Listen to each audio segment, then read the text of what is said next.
Pourquoi dédoubler le temps? En fait, tout vient de là. Si je dédouble le temps, ça signifie que j'ai des observateurs qui vivent dans des temps différents. Ça, déjà en physique, c'est assez révolutionnaire, parce qu'on est lié à plusieurs référentiels, le référentiel dépendant de l'observateur. Alors, on le sait déjà par la mécanique de l'infiniment optique, l'observateur agit sur l'observé. Le problème est qu'on ne se dégage pas de la mécanique de l'infiniment optique pour arriver à notre mécanique à nous. Or, nous vivons avec ce même principe.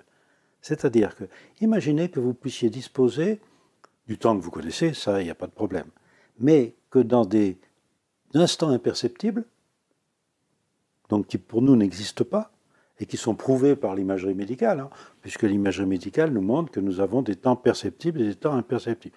En fait, notre temps est une succession de temps perceptibles séparés par des temps imperceptibles. Ces temps imperceptibles, imaginez que vous puissiez les utiliser avec une autre observation, un autre temps d'observation. Alors là, on rentre dans un principe physique connu, qui est le principe d'Heisenberg, à savoir que dans un temps nul, je peux bénéficier d'une énergie infinie. On le sait pour les particules, ça pourrait s'étendre à l'observateur que nous sommes. Ça signifierait aussi que si je peux utiliser un temps nul, écoutez bien ça, en disposant d'un temps infini, je pourrais faire des tas de choses en fonction de ma pensée du départ, revenir avec des conclusions que j'ai pu faire dans un temps qui pour moi n'existe pas. Je ne sais même pas que je suis parti, que je suis déjà revenu, et c'est ma mémoire qui a changé. En fait, dès que je pense quelque chose, je pourrais faire évoluer ma pensée dans un temps que je n'apprécie pas apparemment, mais si je peux l'utiliser sans le savoir, c'est là où ma mémoire change. Et bien vous voyez que ce simple principe permet d'expliquer toutes les intuitions, les prémonitions, la voyance. Mais est-ce à dire que c'est du déjà fait? Non, ce n'est que du potentiel. C'est-à-dire je peux à chaque instant créer, à partir de mes propres pensées, les conséquences de mon pensée qui deviendront pour moi des potentiels. Donc je modifie ma mémoire, je me guide vers certaines choses, ça ne m'intéresse ou ça ne m'intéresse pas, je choisis suivant les moments de ma vie, c'est-à-dire dans mes temps perceptibles. Et alors vous devez aller maintenant chercher plus loin que ça. C'est-à-dire que si ça marche véritablement dans ce sens-là, que j'ai des temps imperceptibles dont je bénéficie, je dois considérer que ma vie entière peut être dans des temps imperceptibles d'un autre temps.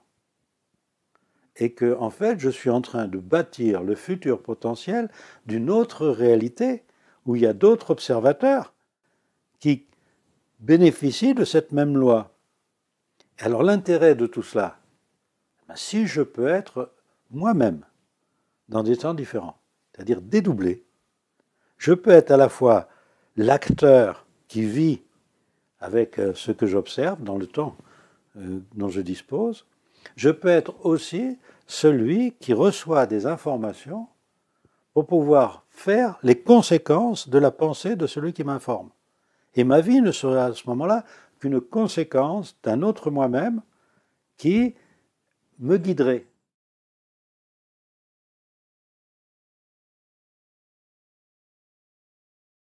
Un temps imperceptible, par définition, je ne peux pas le percevoir. Alors, le temps imperceptible, comment je peux aller d'un temps perceptible dans un temps imperceptible? Il y a une autre loi physique qui est le principe de Langevin. C'est que si je vais à une vitesse proche de la vitesse de la lumière, je ne vieillis pas de la même façon que celui qui reste immobile. Donc la différence de vitesse crée une différence de temps. Or, nous avons, nous, un corps dual, c'est-à-dire que nous avons un corps physique que nous connaissons, un corps énergétique qui dédouble ce corps physique, qui en fait informe ce corps physique, et c'est lui qui va chercher l'information. Et cette information, il peut aller la chercher à une vitesse superlumineuse. Maintenant, c'est admis en science, les vitesses d'intrication, les vitesses superlumineuses. Et allant chercher l'information dans un temps complètement différent, il peut prendre le temps de connaître des tas de choses. Il revient en moi. Ce corps énergétique, c'est moi, c'est pas un double, c'est moi, et donne à mon corps physique toutes les informations nécessaires que je décode, moi, ici, dans ma vie, et ça me pousse à faire des tas de choses. Donc je vais d'une réalité dans une autre réalité temporelle. Le problème, c'est que chaque fois que je pense quelque chose, je fabrique ce potentiel. Ce potentiel, je ne suis pas obligé de le vivre, mais il appartient à tout le monde. C'est-à-dire qu'en fait, je peux fabriquer des potentiels pour n'importe qui. Et je deviens responsable de celui qui va utiliser mon potentiel pour vivre. Donc vous voyez qu'il y a une loi physique très très importante. Je dis bien une loi physique très importante. Ne pense pas à faire à autrui ce que tu ne voudrais pas qu'autrui pense à te faire. Puisque tu fabriques un potentiel désagréable, si quelqu'un prend ce potentiel, il va avoir une vie désagréable et c'est toi qui en es responsable. Et vous voyez donc, on rejoint des choses d'aspect philosophique ou religieux, d'aspect métaphysique, disons, alors qu'en fait c'est totalement scientifique. Puisque ma pensée crée des potentiels dans des temps différents, n'importe qui a accès à ces temps différents, peut modifier sa mémoire en fonction de cette visite dans des temps imperceptibles et va agir différemment. Il va avoir des intuitions différentes, des prémonitions, s'il est capable de mettre dans le temps cette mémoire, dans notre temps. Alors le problème est que ce dédoublement n'est pas connu du tout au niveau de l'application, car les scientifiques ont une réticence à mélanger des choses qui semblent, je dis bien philosophiques, avec de la science. Car qu'est-ce qui semble philosophique dans cette histoire-là? C'est que c'est l'observateur qui devient le plus important par rapport à ce qu'il observe. Alors la physique, on est toujours dans les phénomènes observés, et l'observateur serait un observateur neutre. Regardez une chose, si je me pose une question, je veux avoir une réponse, mais si je peux l'avoir tout de suite, c'est encore mieux. Alors, si je dédouble le temps, je suis créateur d'un temps nouveau que je ne perçois pas. Donc j'invente des temps imperceptibles. Je me dédouble pour me mettre dans le temps imperceptible que je ne perçois plus, parce qu'il me faut une réponse à une question. C'est bien beau de supprimer du temps, mais il faut bien quelqu'un pour y répondre. Donc je me dédouble, et là on voit que les particules suivent ce schéma, dans un autre temps. Où voit-on cela au niveau physique? Vous prenez l'exemple du trou noir, que Stephen Hawking a mis en exergue. Vous prenez une particule qui se dédouble au bord d'un trou noir. La particule dédoublée rentre dans le trou noir. On dit que la particule qui reste est une particule célibataire. Cette particule dédoublée disparaît instantanément. Mais si vous êtes l'observateur dans le trou noir, cette particule qui disparaît en 10 puissance moins 18 secondes, je crois, met des années à arriver dans le trou noir. Il y a une différenciation du temps entre cette particule qui rentre dans le trou noir et la particule que l'on observe à l'intérieur du trou noir. Elle ressort instantanément, cette particule, après avoir fait des tas et des tas de choses dans un temps qui n'existe pas pour l'autre particule. Elle revient faire l'union avec la première. Elle modifie la mémoire de la première. Et de ce fait, elle n'a pas l'expérience réelle. Elle n'a pas eu le temps d'avoir l'expérience, mais elle l'a. Et pendant qu'il y a le dédoublement, l'expérience de la particule qui prend son temps passe par échange d'informations à la particule qui, pénardement, est autour de son trou noir en attendant les informations. Et c'est exactement la même chose pour nous. Et c'est donc bien cette différenciation des temps qui permet ce mécanisme-là que l'on retrouve au niveau des particules. Seulement, on ne l'a pas encore admis au niveau de notre vie à nous. Et alors c'est là où, en allant chercher dans l'astrophysique, on s'aperçoit que ce mouvement de dédoublement régit tout notre système planétaire, qui a un cycle de dédoublement des temps que les anciens connaissaient, avec 12 périodes. On retrouve dans la Bible les 6 jours et les 6 nuits, qui sont en fait les 12 périodes de plus de 2000 ans, qui forment le cycle de 25 000 ans, qui est un cycle de précession des équinoxes parfaitement observé, qu'on ne comprend pas. Et nous arrivons à la fin de ce cycle, c'est-à-dire que nous bénéficions en ce moment de tous les temps imperceptibles. Vous vous posez une question, vous avez déjà la réponse. Mais ça, les gens ne pensent pas qu'on est en train de vivre ça. Regardez l'évolution de la technique depuis les années 89, date d'une explosion solaire d'envergure qui a permis l'ouverture de tous ces potentiels par les ouvertures temporelles imperceptibles. On a fait un progrès gigantesque, on continue à faire un progrès gigantesque. Les enfants qui naissent ont un potentiel que leur grand-père n'avait pas. Tout ça, il y a une évolution phénoménale. Pourquoi? Parce que nous arrivons à la fin d'un cycle de dédoublement du temps. Alors il y a certaines personnes qui ont inventé une histoire de fin du monde ou de choses comme ça, n'a rien à voir. Un cycle, par exemple le jour et la nuit, c'est un cycle. Il n'y a pas de fin du monde à minuit. Hein, on change de jour, c'est tout, c'est un calendrier, c'est un cycle. Et bien vous avez dans ce cycle de 25 000 ans tout ce qu'il faut pour comprendre l'évolution de l'humanité par le potentiel. Alors tout ça, c'est mélangé à des tas de choses que l'on connaissait autrefois, qu'on a vues au cours des siècles. Ça s'est dénaturé, tellement dénaturé que toutes ces choses-là qui étaient enseignées autrefois eh bien, sont devenues des choses plus ou moins brumeuses, ésotériques. Mauvais côté du mot ésotérique, parce que le mot ésotérique, normalement, ce n'est pas un vilain mot. Mais là, on l'utilise maintenant dans le mauvais côté, dans le sens qu'il y a tellement de trucs, de postulats, de tabous, on ne sait plus où on est. Regardez une chose, c'est que cette loi du dédoublement des temps était enseignée, du temps de Platon, par exemple, vous avez une phrase célèbre de Platon, il faut être celui qui est, celui qui était, celui qui sera, pour être celui qui est. Alors, vous voyez bien qu'il y a 3 temps. 3 temps, être celui qui était, celui qui est, celui qui sera. Mais dites vrai, vous êtes dans les 3 temps en même temps. C'est-à-dire que être dans le passé, être dans le futur, c'est être en même temps dans le présent. Vous voyez que cette notion de passé, présent, futur, c'est une histoire de mémoire. En fait, la mémoire que vous avez, c'est toujours la mémoire d'un futur possible, que vous avez fabriqué. Comment? Par une pensée. Alors, il y a aussi autre chose où la science nous a pas mal bloqué, c'est que on sait qu'une énergie, c'est une masse. Ça, c'est Einstein, 20e siècle, E égale mc2, rien à faire. Dès que vous parlez énergie, vous parlez masse. Donc, la pensée, si elle est énergie, elle est liée à une masse. Manifestement, quand nous pensons, nous ne perdons pas de masse. Donc, on va dire, la pensée n'est pas énergie. Parce que je pense, et je ne maigris pas. Hein, il n'y a pas de régime amaigrissant à partir de ça. C'est une erreur monumentale. La pensée est énergie. Pourquoi? Justement en profitant de ces temps imperceptibles. Dès que je pense dans un temps imperceptible, je vais fabriquer dans un temps que je ne perçois pas naturellement la conséquence de cette pensée. Je perds de l'énergie. Et cette énergie, principe d'Heisenberg, dans un temps nul, devient infinie. Je vais donc fabriquer avec du temps les conséquences de ma pensée, et je redonne l'information dans mon temps à moi. C'est donc des échanges d'énergie.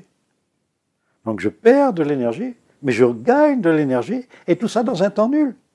Donc je n'ai pas le temps de voir que j'ai perdu ou gagné de l'énergie. Je n'ai pas le temps. Seulement le problème, c'est que je perds plus d'énergie que je n'en reçois. Et si je perds plus d'énergie que j'en reçois, eh bien je finis par être pas bien. Je me déséquilibre. Car je ne récolte pas les conséquences de ma pensée. Et souvent, je récolte les conséquences des pensées des autres. Alors vous allez dire, c'est comme ça que je vieillis? Je vous dirais oui. Car si j'arrivais à l'équilibre parfait entre ce que je pense et ce que je reçois en conséquence de ma pensée pour survivre et qui est égalité, je suis éternel. Je suis éternel, c'est sensationnel. On voit bien que ce n'est pas le cas. S'il n'y a pas le cas, pourquoi? Il n'y a pas l'équilibre entre ce que je pense, ce que je fabrique dans le futur et ce que je récolte dans ma vie. Pourquoi? Parce que je ne sais pas que j'appartiens à un autre temps, que je suis dédoublé, comme les particules, et que je suis en train de fabriquer le futur de mon double, non pas dans le but de fabriquer un futur, mais dans le but d'aller me coucher pour permettre à mon double, pendant le sommeil paradoxal, d'aller arranger mon futur. C'est ça qu'il faut faire savoir. Alors vous allez dire, il y en a qui vont dire, mais où est la science là-dedans? Mais je pourrais dire, mais la science, elle est là. Nous ne sommes pas au service de la science. C'est là où on se trompe. La science, c'est nous. La science, c'est nous, c'est tout. On ne la sert pas, la science. Nous sommes la science. Alors, il faut la faire marcher. Je pense quelque chose, immédiatement, la conséquence de ma pensée va être faite dans le futur. Je peux la mémoriser et aller vers le futur de mon choix. Seulement, ce futur de mon choix, c'est pas la même réalité. C'est n'importe quoi. Je ne sais pas ce que je fabrique par ma pensée. Il faut donc vérifier que ce que je fabrique par ma pensée est quelque chose de valable. Comment le faire? Eh bien, je suis dédoublé par quelqu'un qui, justement, profite de mes nuits pour aller voir ce futur.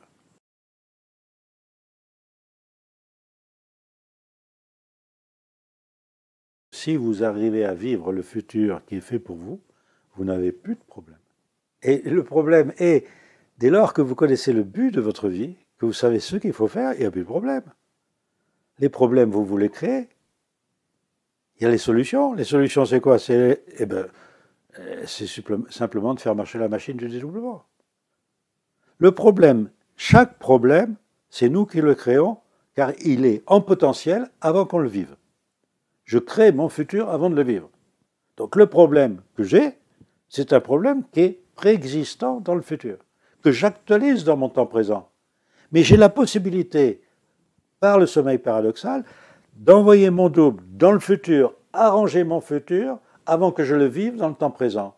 Et comme ça se passe dans des ouvertures temporelles imperceptibles, je ne sais pas quel est ce futur qui est fait pour moi. Donc j'ai toujours une sensation de liberté, une sensation de vivre dans le hasard le plus parfait, mais si je réfléchis bien, je m'aperçois que je peux me prédestiner. Les anciens parlaient d'un destin. Parce qu'évidemment, la grande différence entre autrefois et maintenant nous vivons la fin d'un cycle où les ouvertures temporelles sont grandes ouvertes, ça c'est lié au mouvement planétaire, donc je peux immédiatement avoir la conséquence de mes pensées. Tandis qu'autrefois, vous pouviez penser quelque chose et c'était récupéré par votre petit-fils qui allait vivre ce potentiel. Alors on disait, le grand-père il a pensé ça et c'est le petit-fils qui vit pareil, ils ont la même génétique. On a des choses qui sont analysées à chaque instant dans le futur, dans des temps qu'on ne perçoit pas. On ne sait pas qu'on arrange le futur avant de le vivre. On ne le sait pas.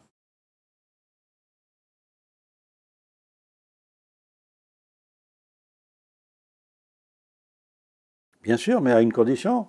Est-ce que c'est vraiment lui qui le veut, ça? Parce que regardez, si vous êtes dans deux temps différents, celui qui vous donne l'information pour vous guider se double. Il est dans ce qu'on peut appeler le passé, puisque c'est lui qui vous donne l'information dans ses ouvertures temporelles. Vous ne faites que vivre ce qu'il vous dit de vivre. Seulement, le futur fait exactement la même chose. Il fabrique votre futur. S'il profite de vos nuits pour vous donner des informations, alors que votre double n'est pas là, ces informations, ce n'est pas du tout celles que vous devriez avoir. Il va vous donner des suggestions, des envies, et qu'à votre réveil, vous avez envie de faire des tas de choses, et qui en fait ne sont pas pour vous, mais qui sont faits pour faire vivre un futur. Et vous devenez parasité par ce futur. Si maintenant vous remettez le double dans le coup, vous fabriquez votre futur, le double va l'arranger avant que vous le viviez. Mais non seulement vous arrangez votre vie, mais vous arrangez le futur. Or nous sommes venus sur Terre juste pour arranger le futur. Alors, la science là-dedans, elle est là. C'est ça qu'il faut voir. Nous sommes la science en utilisant des choses que l'on connaît au niveau de la mécanique céleste, que l'on connaît au niveau de la mécanique de l'infiniment petit. Toutes les particules sont dédoublées et toutes les particules sont en intrication pour pouvoir échanger des informations à des vitesses superlumineuses. Ça, c'est prouvé par l'expérience. La théorie du dédoublement donne simplement ces vitesses-là. Et maintenant, on vient de donner, regardez, le prix Nobel à celui qui a découvert le boson de Higgs. Enfin, il s'appelle Peter Higgs, celui qui en avait parlé. On prouve son existence par sa désintégration. Parce qu'on n'a pas le temps de voir qu'il existe. Et maintenant, supprimez cette histoire de temps. Vous voyez bien qu'il y a quelque chose d'autre. Tout notre univers que l'on voit existe après une explosion initiale avant Planck, le temps d'avant le Big Bang, qu'on appelle le temps de Planck, qui est 10 puissance moins 44 secondes. On ne sait pas ce que c'est que ces 10 puissance moins 44 secondes qui ont donné un univers gigantesque. Maintenant, changer d'observation, qu'est-ce que c'est 10 puissance moins 44 secondes? Ça peut être 25 000 ans. Ça peut être un cycle de dédoublement. Auquel cas, si vous arrivez à changer d'observation, Comment changer d'observation? Il faut aller à des vitesses folles. Comment aller à des vitesses folles? Moi, je suis dans mon fauteuil, là, je ne peux pas bouger. Et c'est là où, justement, vous avez le fameux corps énergétique dont on ne voulait pas parler du tout, du tout, du tout. Alors que on connaît l'existence de ce corps énergétique, mais depuis longtemps. Les premières expériences le mettaient en évidence, c'est la centrifugeuse pour les pilotes. Vous savez que les Américains avaient inventé dans les années 40 des centrifugeuses pour faire tourner les gens à toute vitesse, pour voir ceux qui résistaient à l'arrêt brutal. Car à l'époque, on parlait d'un voile noir qui empêchait les pilotes, dans les avions à réaction, de diriger leur avion. Et on s'est aperçu d'une chose, avec toutes ces expériences, il y en avait, ils sortaient de leur corps. Et puis ils avaient du mal à rentrer. Tout simplement. Ils avaient des mots de tête, des choses comme ça, des nausées. Alors ceux-là, évidemment, on ne les prenait pas en tant que pilotes, puisqu'ils avaient des phénomènes bizarres. Mais c'était quoi ces phénomènes bizarres? On a étudié ça, militairement, on a étudié ça. C'était le corps énergétique qui sortait du corps physique. Et le corps physique, boum, il était flasque. Comme dans le sommeil paradoxal. Le sommeil paradoxal, c'est quoi? Vous êtes vivant, mais incapable de bouger. La phase de sommeil paradoxal vient après ce sommeil profond récupérateur. Le cerveau va beaucoup travailler. C'est le moment où il fixe nos souvenirs, ce que l'on a appris la veille. C'est aussi la phase des rêves. On extrait alors de notre mémoire des images, des sons qui sont agencés en rêve. Cette activité reste virtuelle, bien sûr, car nos muscles ne reçoivent aucun ordre du cerveau. Seuls les muscles des yeux continuent de fonctionner, ainsi que ceux de l'oreille interne. On l'appelle en fait en anglais le rapide mouvement des yeux. Car les yeux continuent, le cœur bat, il y a une énergie très faible. Pourquoi? Parce que votre corps énergétique n'est plus là, ne peut plus donner l'information à votre corps physique. C'est de la science, ça.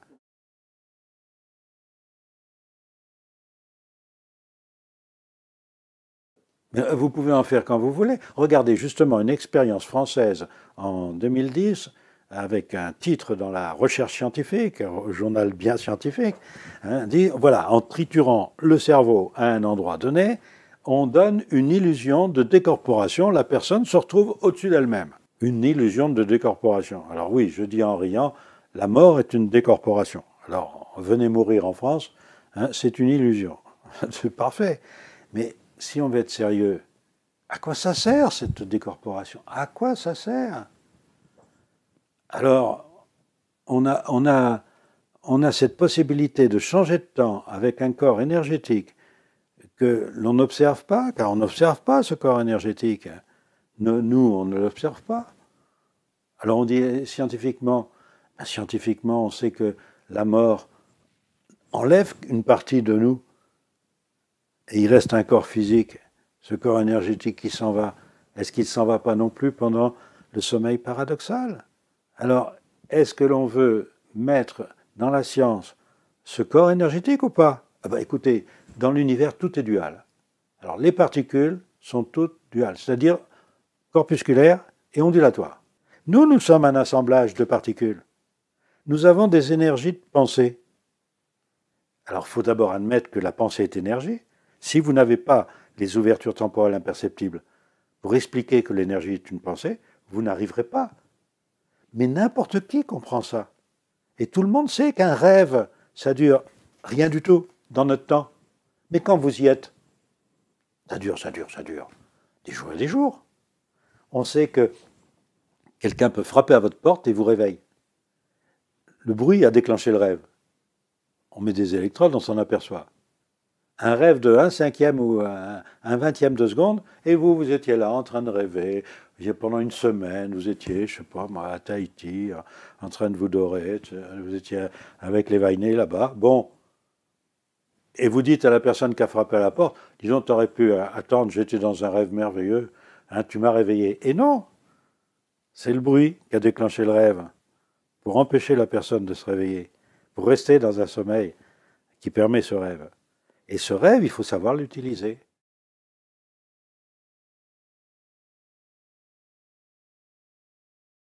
Bien sûr que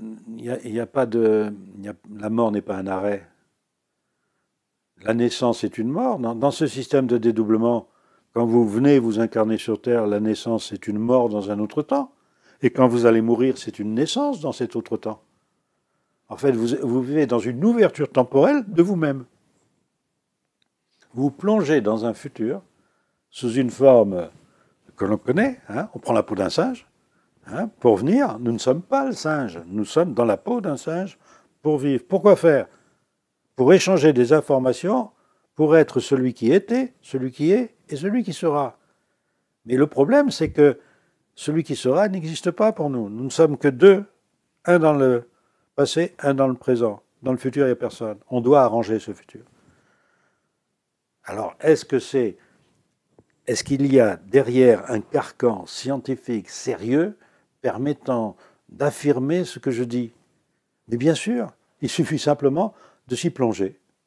Et tous les scientifiques qui se plongent dans cette théorie, eh bien, ils sont obligés de l'admettre. Toutes les publications ont été faites par référé avec des scientifiques qui ont admis ce que je dis. Alors quand quelqu'un dit ce n'est pas possible, ben, il met en doute les scientifiques qui ont admis ce que j'admettais. Alors évidemment, on va dire mais c'est pas connu mondialement. Ben, parce que ça dérange quand même les scientifiques dominants. J'appelle scientifiques dominants ceux qui régentent le monde, mais qui ne veulent pas savoir comment ça fonctionne.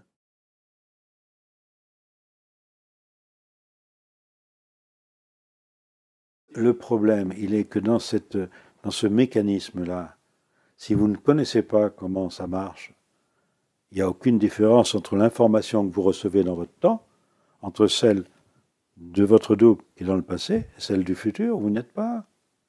Le mécanisme d'information est le même. Comment savoir que c'est vous-même qui voulez ce que vous voulez? Imaginez que vous ayez un futur déplorable. Futur déplorable dans ce troisième temps dont je viens de vous parler. Vous n'êtes pas dans le second temps puisque vous êtes non dédoublé dans le premier temps. Et vous avez un futur déplorable que vous devez arranger, vous ne pouvez pas y aller. Pourquoi vous ne pouvez pas y aller? Eh bien parce que le plan intermédiaire du deuxième temps vous l'empêche. Alors il y a une solution, toute simple. Je vais m'incarner dans le deuxième temps, laissant mon double dans le premier temps, pour arranger le futur en permettant à mon double l'échange des corps énergétiques dans des temps d'inconscience.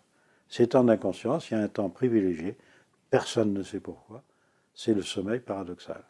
Le sommeil paradoxal est un échange des corps énergétiques qui permet à l'autre partie de moi-même, qui est dans ce temps 1, d'aller arranger le temps 3 grâce à ma présence dans le temps 2. Et si on ne sait pas ça, on ne sait pas pourquoi on vit. On ne sait pas du tout pourquoi on vit. On vit pour arranger un futur. On vient dans le temps 2 pour arranger le temps 3, car on est aussi dans le temps 1. Et c'est à faire avant la fin du cycle de dédoublement des temps. C'est ce que j'essaye d'enseigner, et avec des résultats phénoménaux. Donc, comme vous disiez tout à l'heure, il faut que ça se sache par la base, parce que la pyramide qui nous dirige ne voit aucun intérêt à cela. Un double, chacun en a un, sa puissance est sensationnelle. Alors, pourquoi se réfugier auprès de quelqu'un? Avec une seule chose à faire, se réfugier auprès de son double. Donc, évidemment, ça met des hiérarchies en l'air, ça. Mais d'un autre côté, si vous connaissez le mécanisme, ça ne met rien en l'air, puisqu'il faut apprendre à fabriquer un futur sans avoir de responsabilité dans ce futur vis-à-vis des autres. Car si vous fabriquez un futur dangereux, par exemple, je ne sais pas, vous voulez avoir quelque chose, vous l'avez dans le futur, c'est fait, c'est fait. Et oui, mais comment je vais l'actualiser dans mon temps présent? Mais attendez, c'est n'importe qui peut l'actualiser. Alors, vous fabriquez quoi? Par exemple, fabriquer de la violence. J'apprends à tuer en jeu vidéo. Je fabrique le meurtre dans le futur. Et puis après, il y a quelqu'un qui actualise ça dans sa vie, il va tuer. Et vous dites, c'est un meurtrier. Et vous, avec votre jeu vidéo, qu'est-ce que vous avez fait? Vous avez fabriqué le futur. Si vous ne l'aviez pas fabriqué, il n'aurait pas pu l'utiliser. Car si ça se trouve, il n'y avait pas pensé avant. Donc c'est votre pensée qui a entraîné ce potentiel, qui a fait que quelqu'un l'utilise. Or justement, notre but sur Terre est de n'avoir aucune responsabilité dans ce futur, de façon que les gens qui vivent sur Terre aient la meilleure vie possible. D'où un théorème. Vous vous rendez compte que c'est un théorème ce que je dis là. Et il y a des scientifiques qui l'ont dit, ce théorème. Ce théorème, c'est pense à faire à autrui ce que tu aimerais qu'autrui pense à te faire. C'est des scientifiques qui ont dit ça, qui connaissaient la loi, des docteurs de la loi. Ils connaissaient cela. Ils savaient qu'on doit vivre du futur. Il faut le voir, l'arranger avant de le vivre. Mais je ne peux pas, en quelques minutes, vous dire voilà ce qu'il faut faire. Alors à ce moment-là, on rentre dans les techniques. Et les techniques ne sont pas dans le principe vital. Le dédoublement, c'est un principe vital, ce n'est pas autre chose. Par exemple, est-ce que vous avez besoin de quoi que ce soit à apprendre pour respirer? Un bébé, il sort du ventre de sa mère, il respire. C'est fini. Personne ne lui a appris. Ensuite, il va téter. Personne ne lui a appris. C'est un principe vital. Il n'y a pas besoin d'apprendre quoi que ce soit. Il faut faire marcher le principe vital. Si vous réfléchissez sur un principe vital, vous ne l'utilisez pas. Ensuite, apprenez d'abord à vivre avec ce principe vital, c'est-à-dire à savoir que vous vivez dans plusieurs temps à la fois. Après, vous ferez ce que vous voulez.